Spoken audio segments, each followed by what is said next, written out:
Hello friends, welcome back to our YouTube channel study media. कैसे हैं आप सभी? उम्मीद करती हूँ कि आप सभी स्वस्थ होंगे, अच्छे से होंगे। तो आज इस वीडियो में हम करने वाले हैं 5वीं कक्षा की परिवेश अध्ययन झरोखा सामाजिक विज्ञान का पार्ट 4, जिसका नाम है हौसलों की उड़ान। तो चलिए पार्ट 4 शुरू करते हैं। पक्का इरादा।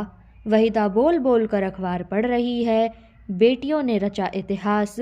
सिविल सर्विस 2014 में इरा सिंगल ने प्रथम स्थान प्राप्त किया। वाहिदा का छोटा भाई हामिद सुन रहा है। वहीदा की अम्मी। वहीदा, इरा सिंगल के बारे में पढ़ रही हो क्या? वहीदा, हाँ अम्मी। अखबार के इस साक्षात्कार में से उन्होंने बताया है, मुझे रीढ़ की हड्डी की समस्या जन्म से ही थी। 7 से 8 साल की उम्र से इसके कारण अधिक परेशानियां आने लगी थीं। मेरे हाथों व पैरों में भी समस्या थी। रीढ़ की हड्डी जैसे जैसे बढ़ती गई वैसे वैसे मुड़ती गई।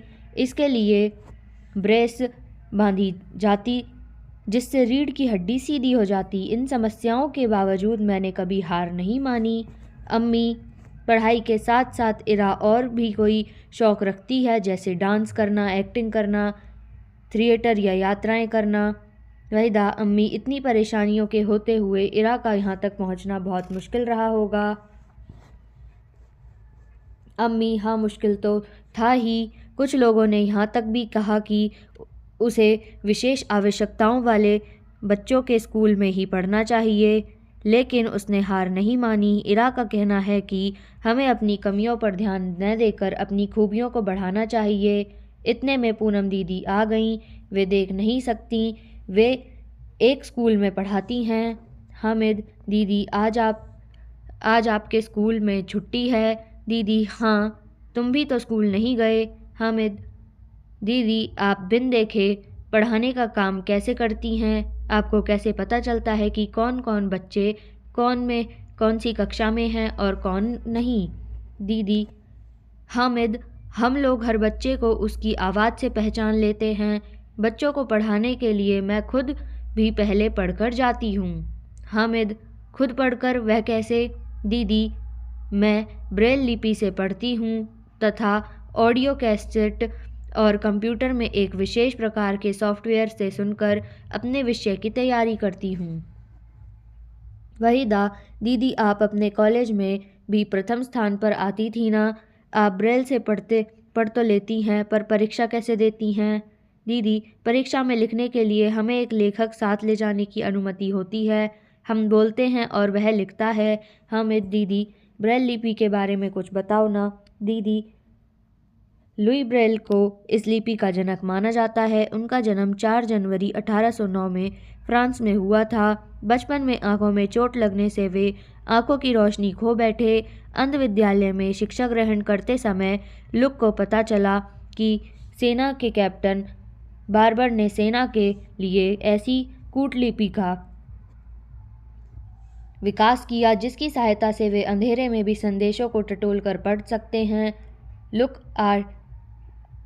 8 के वर्ष के कठोर परिश्रम के बाद 6 बिंदुओं वाली लिपि बनाने में सफल हुए। इसे ब्रेल लिपि के नाम से जाना गया। ब्रेल लिपि में यह 6 बिंदुओं को उनके सामने लिखे अक्षरों या अंकों द्वारा जाना जाता है। इस लिपि में इन्हीं 6 बिंदुओं से वर्णों की आकृतियों का निर्माण किया जाता है। स्केल पर कुछ चौरस खिड़कियां बनी होती हैं। इन खिड़कियों में लाइन से कटावदार 6 बिंदु होते हैं। एक नुकीली कलम से स्केल की खिड़कियों में बने कटावदार बिंदुओं से कागज पर छेद करके लिखा जाता है।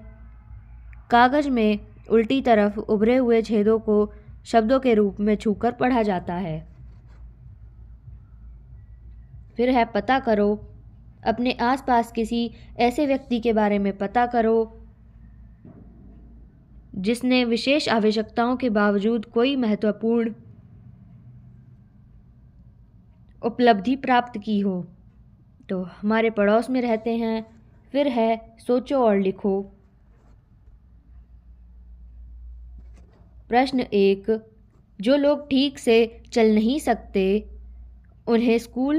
उनके लिए स्कूल में किस तरह की सुविधाएं उपलब्ध होनी चाहिए? इसका उत्तर है उनके लिए ढलानदार रास्ते बने हों ताकि वे धीरे धीरे उन पर चल सकें, या यदि साइकिल गाड़ी पर बैठकर चलते हैं तो वह भी सरलता से ऊंचाई पर जा सकें। उनके लिए पीने के पानी का तथा शौचालय का प्रबंध अलग से होना चाहिए। प्रश्न 2, क्या तुम्हारे स्कूल में ये सभी सुविधाएं हैं? इसका उत्तर है हाँ, मेरे स्कूल में ये सुविधाएं हैं। तीसरा, यदि नहीं तो इसके लिए किस प्रकार के प्रयास करने चाहिए? इसका उत्तर है मुख्य अध्यापक जी को गांव के सरपंच तथा अन्य कमेटी सदस्यों से निवेदन करके ऐसी सुविधाएं प्रदान करने के लिए कहना चाहिए। प्रश्न 4, क्या तुम्हें लगता है कि स्कूल में विशेष आवश्यकताओं वाले बच्चों को यदि उनकी आवश्यकताओं के अनुरूप सभी सुविधाएं मिलें तो वे स्कूल आने में अधिक उत्साह दिखाएंगे? इसका उत्तर है यदि ऐसा हो जाए तो विशेष आवश्यकताओं वाले बच्चे स्कूल आने में अधिक उत्साहित दिखेंगे। आओ जानें हेलन केलर के बारे में। हेलन केलर 20वीं शताब्दी की विलक्षण महिला थीं। 2 साल की उम्र में एक गंभीर बीमारी ने उनके देखने व सुनने की शक्ति छीन ली। हेलन ने अपनी अक्षमता को स्वीकार किया और उसे अनुरूप अपने आप को ढाला। मई 1888 में हेलन बोस्टन स्थित parks institute for the building संस्थान में दाखिल हुईं। 24 वर्ष की अवस्था में कला स्नातक की डिग्री हासिल करने वाली वह पहली दृष्टि बाधित एवं बधिर महिला थीं। दूसरों के साथ पारस्परिक संवाद संभव करने के लिए प्रतिबद्ध हेलन ने बातचीत करना सीखा। होठों के स्पर्श से लोगों की बात समझने को हुनर सीखना उनकी अद्भुत स्पर्श क्षमता का प्रमाण था। हेलन केलर ब्रेल तथा होठों के स्पर्श से सांकेतिक भाषा समझने में निपुण थीं। हेलन केलर को घूमने, खेलने, पशुओं के साथ रहने, थिएटर देखने, समुद्री यात्रा करने का शौक था। उन्हें ग्रामीण परिवेश से प्यार था। सामाजिक कार्यों के लिए हेलन को कई बार सम्मानित किया गया। उन्होंने नेत्रहीन के लिए कई महत्वपूर्ण कार्य किए। जो लोग बोल नहीं सकते वे कुछ संकेतों के माध्यम से अपनी बात समझाते हैं। इसी प्रकार के कुछ संकेत नीचे दिए गए हैं, इन्हें ध्यान से देखो और ऐसे ही कुछ संकेत तुम स्वयं बनाओ और अपने साथियों के साथ इन संकेतों में बात करो। तो यहाँ पे आप देख सकते हैं जैसे हेलो, गुड बाय, कृपया, आपका स्वागत है, हाँ, माफ़ करना, धन्यवाद, नहीं, कौन सा। फिर है आओ ये भी करें।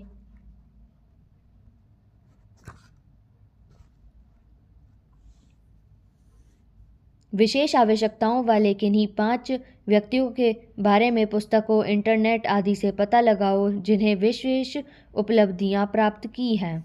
तो इसका उत्तर है रविंद्र जैन, गायक, स्टीफन हॉकिंस, वैज्ञानिक, बीथोवन, संगीतज्ञ, सुधा चंद्र, नृत्यांगना।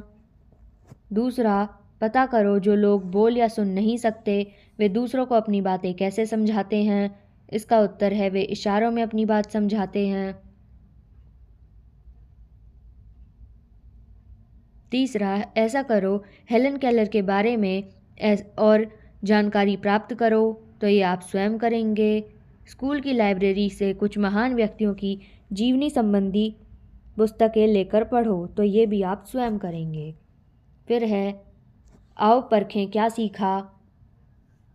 संयुक्त परिवार के कुछ सदस्य किन कारणों से दूसरे स्थान पर रहने के लिए चले जाते हैं।